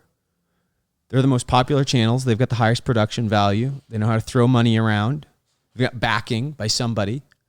Somebody's putting a mind field in control. Look at even the serpent coming out of the eye here. The bats. They're tricking your serpent energy. And we even have the V Steganography over here. Of course, this whole channel is called Vsauce. But that is how the glyph is used in plain sight to broadcast this type of narrative. While only ancillary to banking, it creates a false academic environment that keeps the current banking paradigm going. A bond is something you can invest in based on the sovereignty of certain constructs of certain nations. It's speculating on the sovereignty, which is slavery. What kind of labor has to be put into the system to account for it? You have cost structures, okay? Remember, I've talked about things costing. The penta cost, for instance, okay? The Pentecost. The penta is the 5. The cost. What cost? What was the cost of this event? This false framing of this event, as the Catholics would tell it, not as the Apocrypha would tell it, but the Catholics would tell it. Well, 5 senses. as we have always pointed out here. So one can say that the five senses of humanity were the price that got paid to trick us into thinking the false narrative of that event. It's not to say that the cross and the crucifixion weren't very significant, but the Pentecost, there's something veiled there. We know that Jesus likely copulated with Mary Magdalene, had children, started the Merovingian bloodline. This is what we're talking about the Templars protecting so much. So why, with the five, do the Catholics not want you to know that happened? That somehow Jesus ascended into heaven and left the earth, okay? We have redeem. Jesus the Redeemer. The Redeemer of what? The Redeemer of you? To redeem something is to redeem a note for a profit. Jesus didn't redeem anybody. Jesus taught them the way, as we just talked about with the fivefold path. We have saving. Jesus saves. Jesus saves. Jesus saves? What did Jesus save? Did he save you? Did he save you, truly? Because this is what most Christians think. This is this passive thinking that the prophets used to warn about in these times that we live in, that this kind of stuff, the V steganography, would be placed over the top of people. They'd be under a spell of this banking system. There is no trust left in this environment, right? So this is all, in a manner of speaking, something that we need to awaken to. These are the types of events we need to re-examine, and we'll do deep dives on the Pentecost and all these things later on in the future. But it's very incumbent on everybody that they start to see these types of themes especially the couple years to come.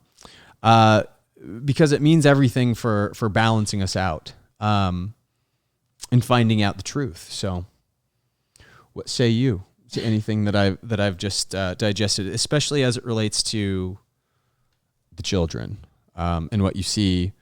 What are the roadblocks that you see with the kids now, and what do people need to do in order for any of this to get locked into place? Like what do parents need to do even, Well, I think it's ultimately just thinking about balance and that idea of balance and balancing your energy. And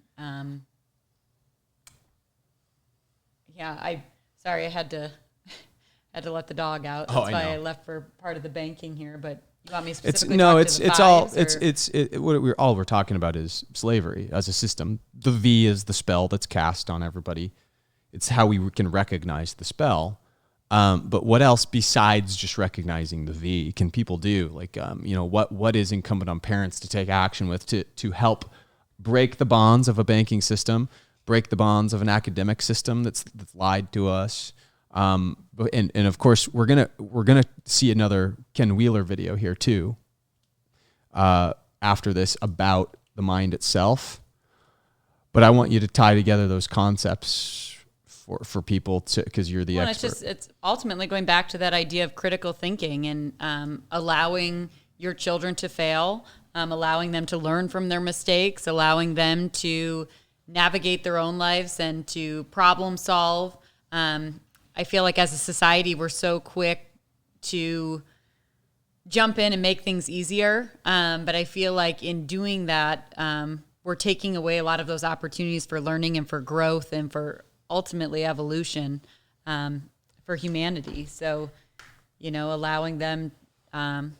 allowing kids to problem solve and critically think and encouraging them, to develop their own opinion and back it up with something, and that's the whole essence of lifelong learning and being a lifelong learner. You can always, benefit from learning more and from educating yourself and, tying it back to the critical thinking for you.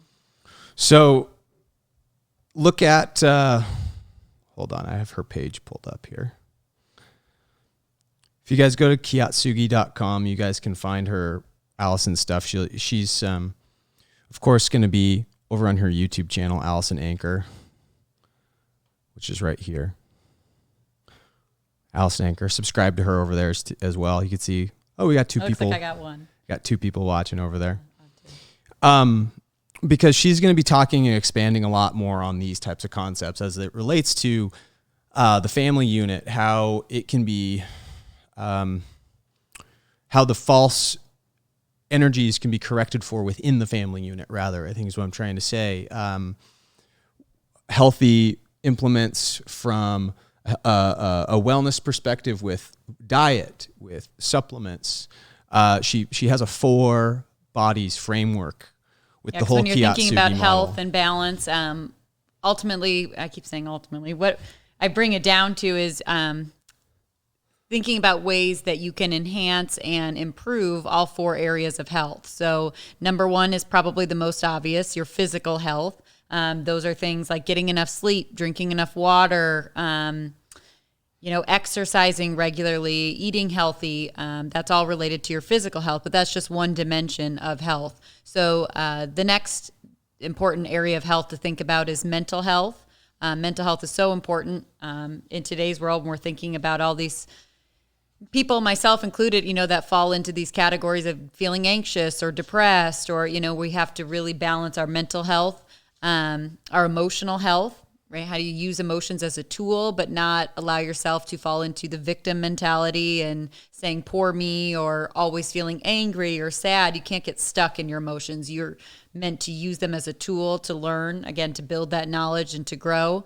And then the 4th aspect of health is spiritual health. And that is something I think that is completely absent in our youth world today, because a lot of the things from a religious standpoint, the religion isn't there anymore. And a lot of times there was spirituality brought in with religion. But when we don't have that, and we don't have that spiritual essence and that idea that we're connected to something greater than ourselves, that really impacts our overall health. So I'll be doing more videos just on, ways to improve all different aspects and dynamics of health, with tips and tricks and strategies that you can use to better improve that. So everybody follow her, and you'll be able to have. She'll expand after she's not so entrenched in helping teenagers survive the pitfalls of whatever the world has in store from during this COVID period.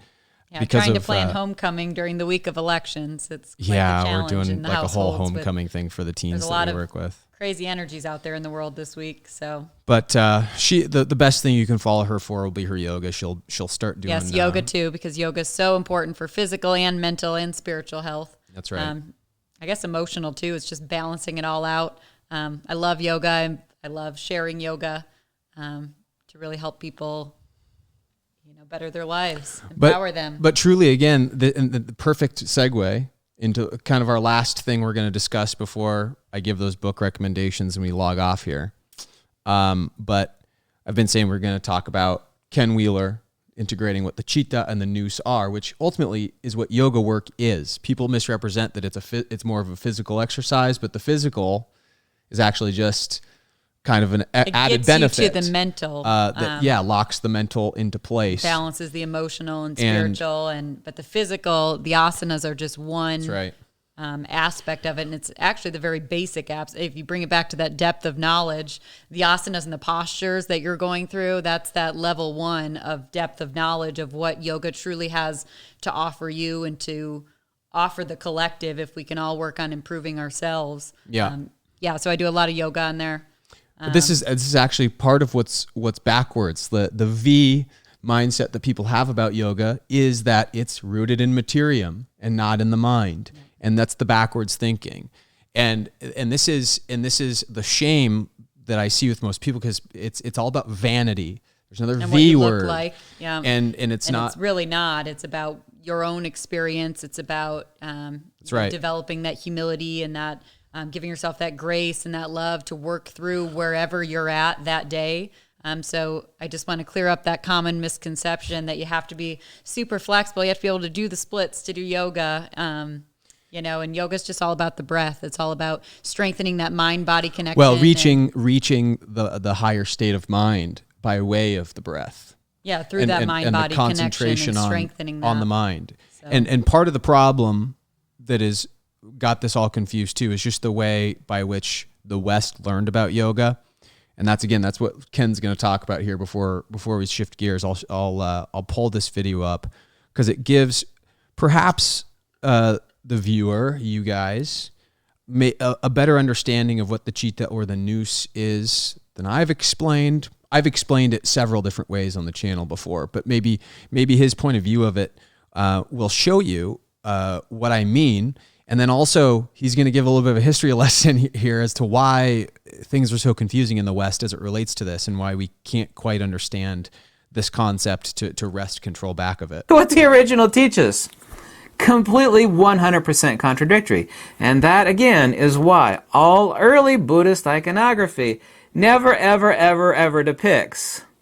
And they all agree that they'll have worshipers like this, surrounding, the Tathagata, or the Buddha, is shown as an empty seat, shown as a pillar of fire. It's never shown as a psychophysical flesh and blood entity, because that is heretical. That is basically like saying, because the psychophysical is Maradharma, or the dharma of Mara, i.e. evil. In other words, you are praising something that is by its very essence evil, i.e. the psychophysical. And the psychophysical is all we are. So he's talking about, and to praise that is to be rooted in the V, the empty seat. You see all the iconography here he's even discussing, not in terms of V Cipher, but he's saying all of the same things that we're saying based on the doctrine. So I'll let him continue. The persona. Yeah? That thing you see in the mirror made out of flesh and blood. That is very funny. It might be nerdy funny, and you might not think it's funny.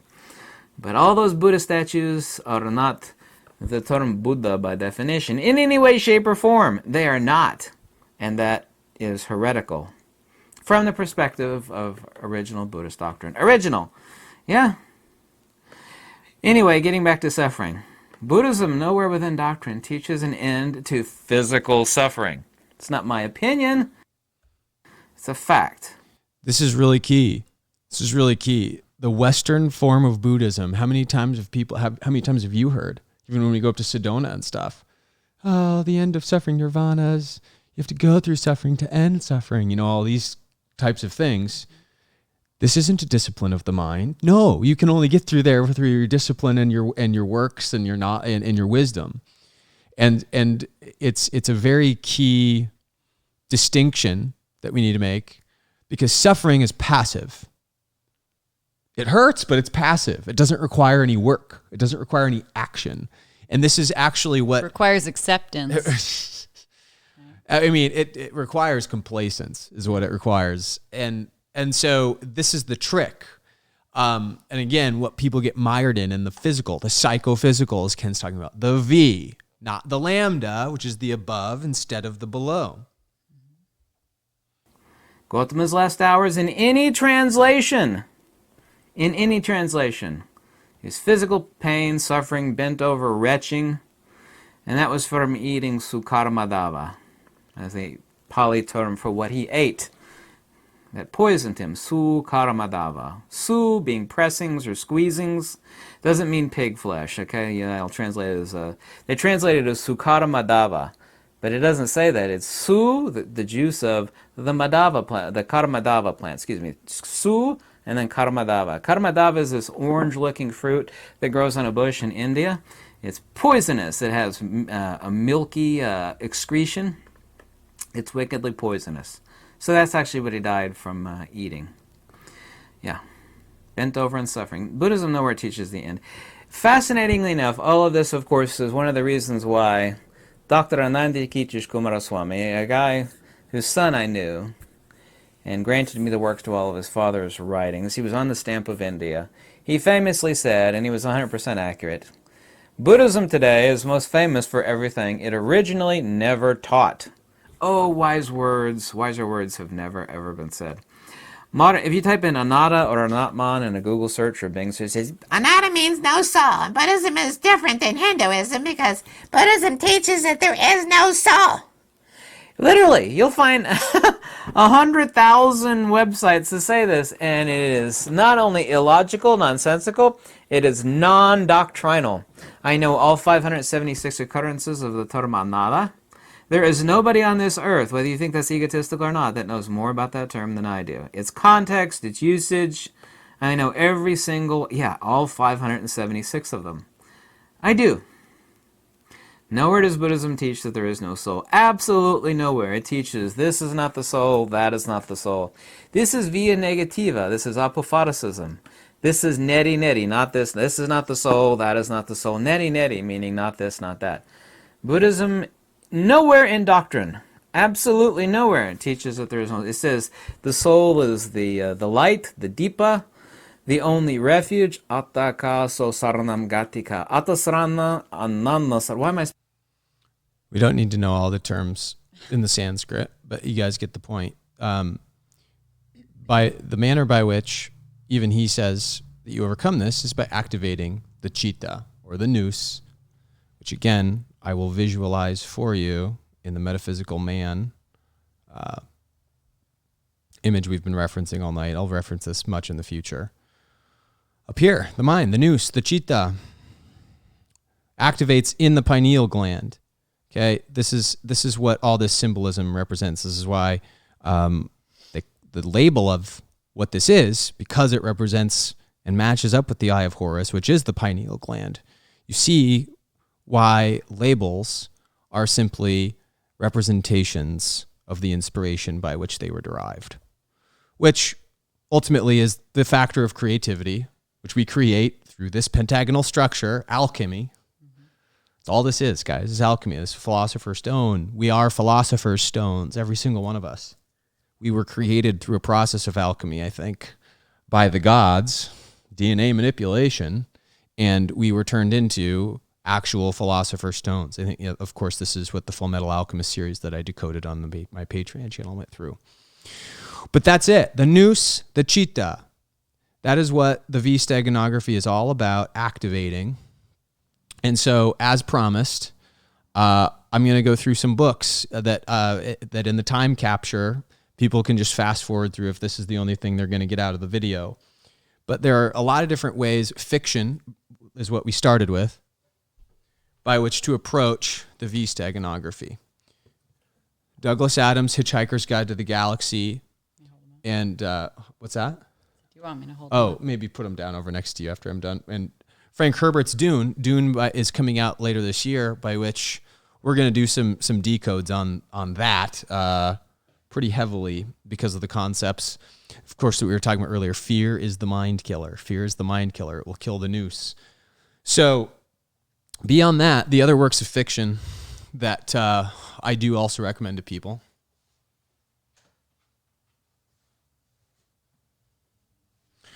We've talked about on my channel actually quite considerably as well.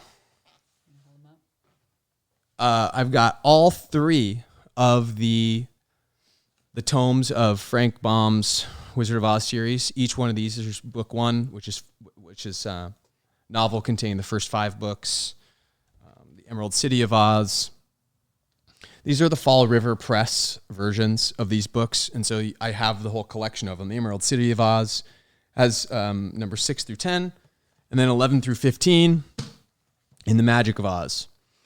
I actually think this one's a little bit harder to come by, The Magic of Oz, if you're actually looking for these. But either at any way you can collect the Wizard of Oz novels, you'll get clued more into a lot of the Templar legacy, banking collapse mystery, Saturn and moon mysteries, everything that we really talk about, it will start to become apparent to you. The reason why I'm mentioning works of fiction for people that are kind of coming to this stuff to begin with is that yes, Zarelath, Dragon Ball Z is the other anime that I'm doing right now. I've got plenty of them. A lot of the animes. I'm not going to be doing the anime recommendations here, but Full Metal Alchemist, Dragon Ball Z, those are the ones I'm focusing on right now.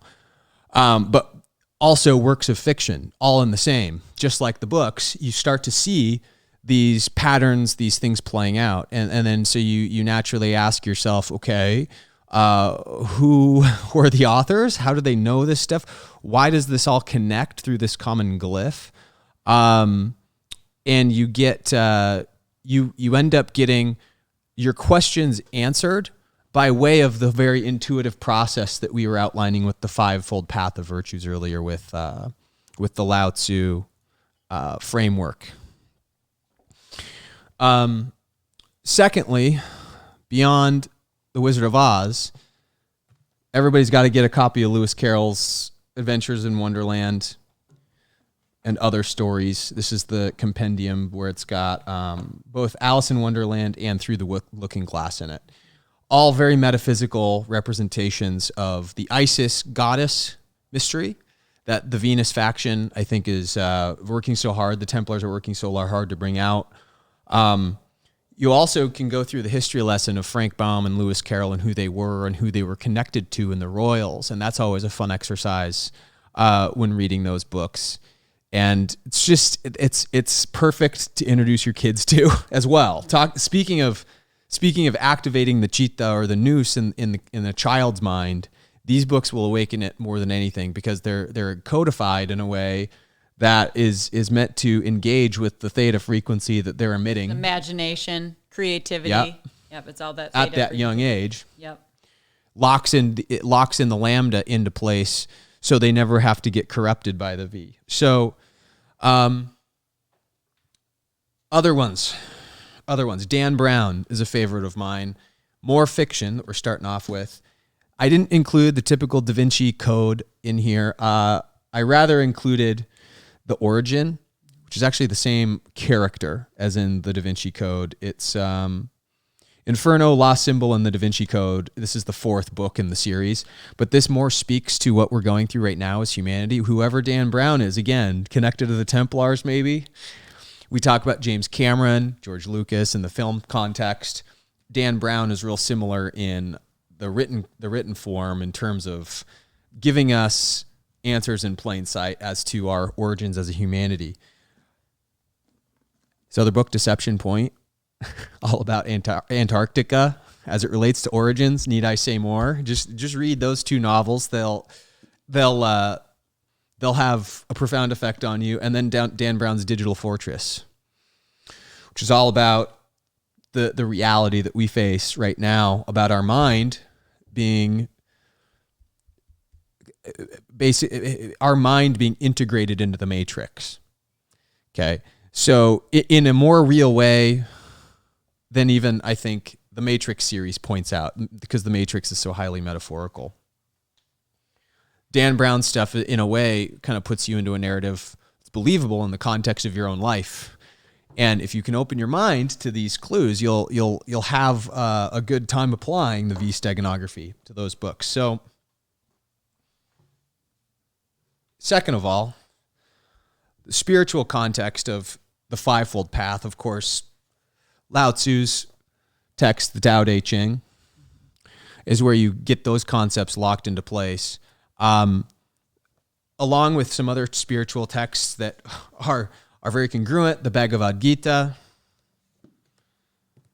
the Tibetan Book of the Dead, the poems of Rumi, the essential Kabbalah, because this is a shortened, truncated version of the Kabbalah. It's not the entire magical text, but it gives you a framework of what this the metaphysical man that we're referencing all night has been. And then, of course, the Way of the Pilgrim, which is more of like the closer to the Templars' creed than anything. It was Russian Orthodoxy, the Slavic nations, where that came out of. These are just some essential spiritual texts which are at any point in one's life referenceable to help lock in these things into place. Hi, Melody Core. How are you? Thanks for joining the Theta stream. Good to have you.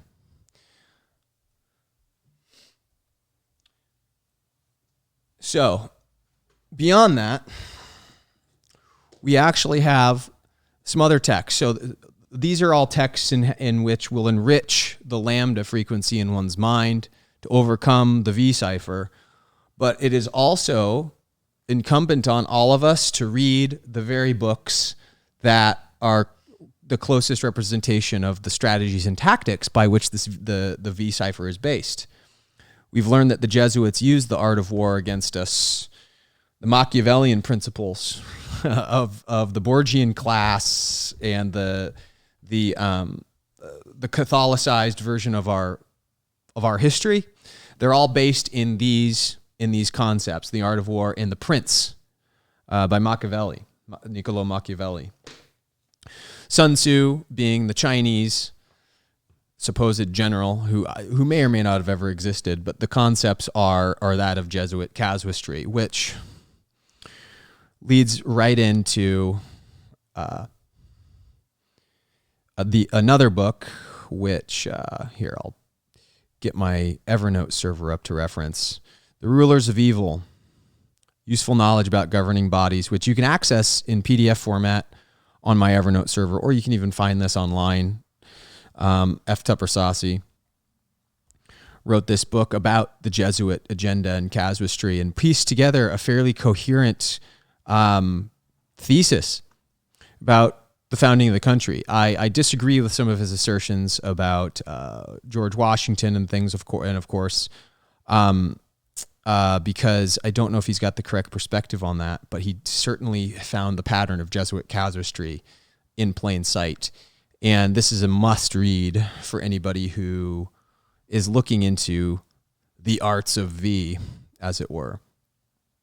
The next one as well, which I've referenced on the channel, might as well just since I'm here, is the Ringmakers of Saturn.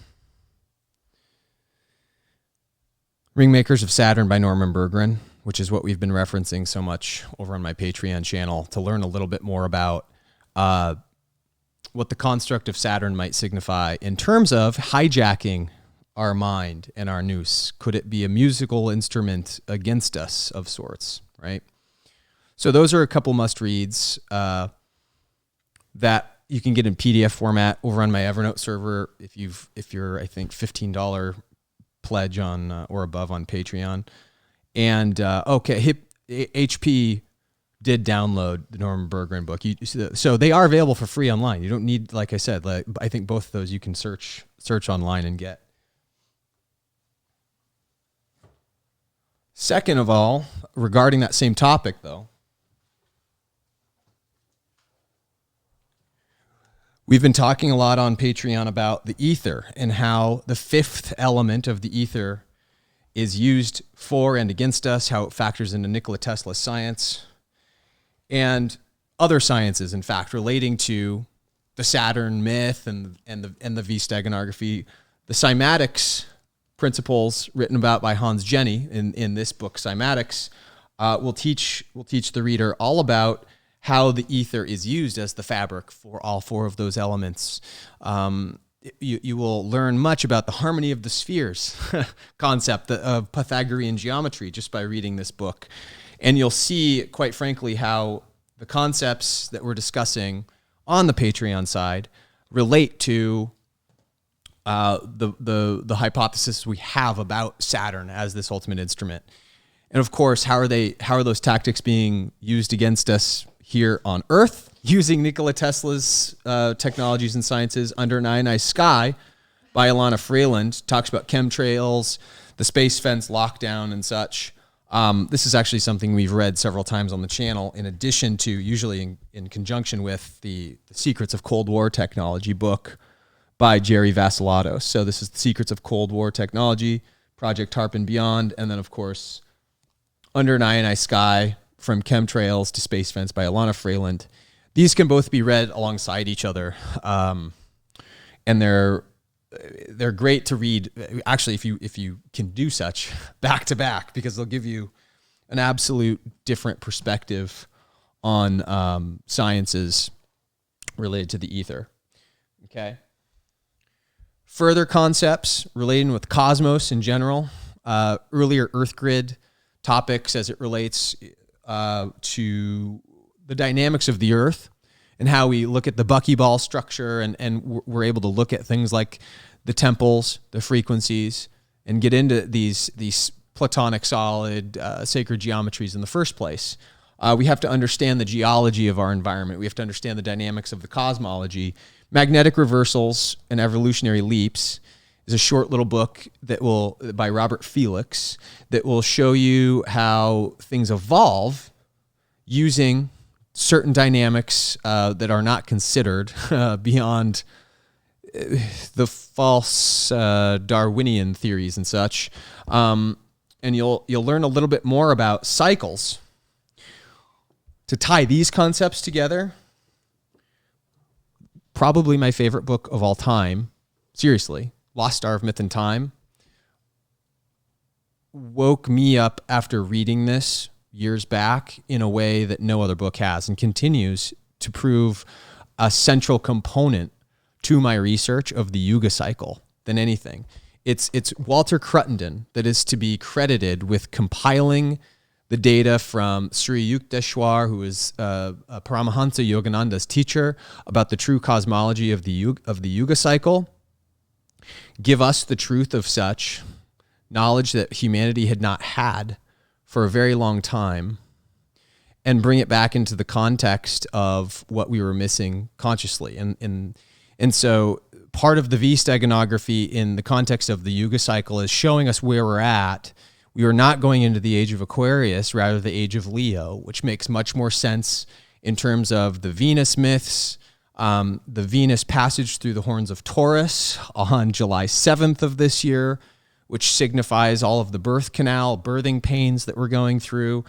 All of this V knowledge is represented by this passage of the precession as the sun orbits around Sirius. And this book, A Helical Helix, Solar System Dynamics, by Kashava Bhatt. Again, this is Lost Star of Myth and Time by Walter Cruttenden. Lost Star of Myth and Time by Walter Cruttenden.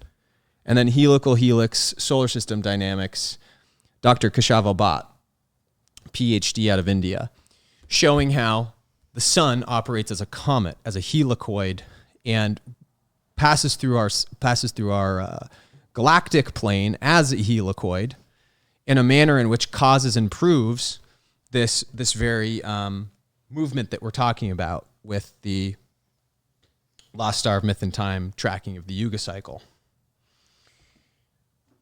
Beyond that, the inner reaches of outer space, metaphor as myth and as religion, locks into play. This is by Joseph Campbell, not his typically prescribed work. Typically, when people say you got to read the seminal work of Joseph Campbell, they lead you to the Hero with a Thousand Faces, which is great.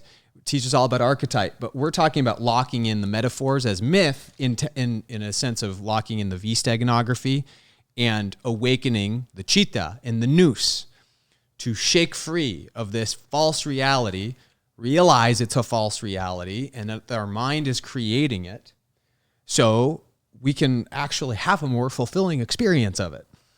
And by reading this, you will, in a way, work on some of the shadow work Allison was talking about earlier in a little bit of an easier format than the Wetico virus concept. That's a little bit, harder to approach. In that same way, though, as I've referenced so many times on my channel, Dispelling Wetico by Paul Levy. Dispelling Wetico by Paul Levy will show you the evils that ail the world and the frequency control that's resultant. I needn't say a ton about this because people who have come to the channel know that V incarnate, or Wetico is V incarnate, and it is also the very evil by which the Native Americans prescribed the ultimate mind-eating shadow. Okay, so dispelling Wetico by going to the inner depths of your soul is the way to dispel it. From a philosophy perspective, philosophy and theurgy in late antiquity by Ilgis Uzdevinis is all about the philosophies of learning about the Nous and the Chitta. This book here, while medium-sized length will probably take you quite a bit of time to get through because it goes all into the Gnostic roots of Platonic mysticism, all the things that we're talking about with true Buddhism, why the suffering concept doesn't exist. It's all about overcoming the chitta or the nous. And we talk about Venus, the Venus, being this whole goddess mystery that's wrapped up in that. You'll learn a lot of the symbolism in that. And then, of course, on that same strand of Venus, the one we're talking about right now on my YouTube channel, America, Nation of the Goddess, the Venus families, the founding of the United States. This will lock into place a lot of the Hermetic principles, okay, as to why all this stuff matters. The ancient history is going to be a couple of books that I'm recommending. The Suppressed History of America by Paul Strag and Xavier Hayes. This goes into what a lot of the Mandean and Mandalorian analysis we're going to be doing on the channel and that we've done in the past, but it's a very short read. This can be done you can read this in a day. It gives the reader an expanded view on the ancient history of the past and how the knowledge of history is being blanketed over our eyes with quite a few steganography moments in there. And then, of course, America BC by Barry Fell, and Pirates of the Lost Templar Fleet by David Hetra Childress to show the disconnection point in the war where the Vatican and the Templars actually parted ways and what made way for a lot of this stuff. So 2 more books, just as the basic of the most basic of knowledge. The Alphabet That Changed the World by Stan Tenen will change your perspective on what the Hebrew language is as it relates to that metaphysical man image we're using. And it will awaken the harmonics of your mind in a way because it teaches about those harmony of the spheres concepts in the metaphysical form in the Hebrew language. And then Mara Beglino's newly English translated version of the book that will forever change our ideas about the Bible uses these metaphysical concepts of Hebrew to translate the actual text that's overlaid with the V to trick us and show us what the actual history of humanity is. So for that, there you have it. I mean, there's some geopolitical books. I guess the one that I do need to have everybody read for the times to come, the Bitcoin Standard, is actually, quite frankly, outside of the V-Steganography, just to prepare for the times to come. Read the Bitcoin Standard. In the economic woes that we're about to face as a humanity, you'll understand why, and you'll thank me for it. But anyway, I know the recommendation list is comprehensive. There are more of them I could have recommended that I didn't because I don't want to overload I don't want to give people 50 books to read. Yeah, they have some reading for a while. But yeah, that's what I was hoping for. People can have. I can reference this list now. People, because I keep getting it in the comment sections, I keep getting it in Patreon, and people are wanting to know what my perspectives are on this stuff, and so now they know. So we've got some chat before we transition out for the night. We got some chats. HP, I downloaded that one, put it in the TPE Telegram for all. Yep, okay. And then Zaralath is talking about ether and wood, also air metal. The Seth material. I've read them. HP is asking about the Seth books where there's a being that was channeled. I forgot the name of the author that channeled Seth. But HP, my answer about Seth is that you cannot necessarily trust these entities that manifest through channeling. They do exist, and I'm quite confident that Seth was channeled. Jane Roberts, that's right. Is Jane Roberts to blame for this? Probably not. But as I also understand it, allowing yourself to be the channel for another being that is not material in this life has massive repercussions on your karma for the next life. You're giving agency of your lambda over. It's like the ultimate expression of V in a certain sort of a way. And so even if this message that that Jane channeled was in fact something that needed to happen, part of her path in life. I don't know how to validate its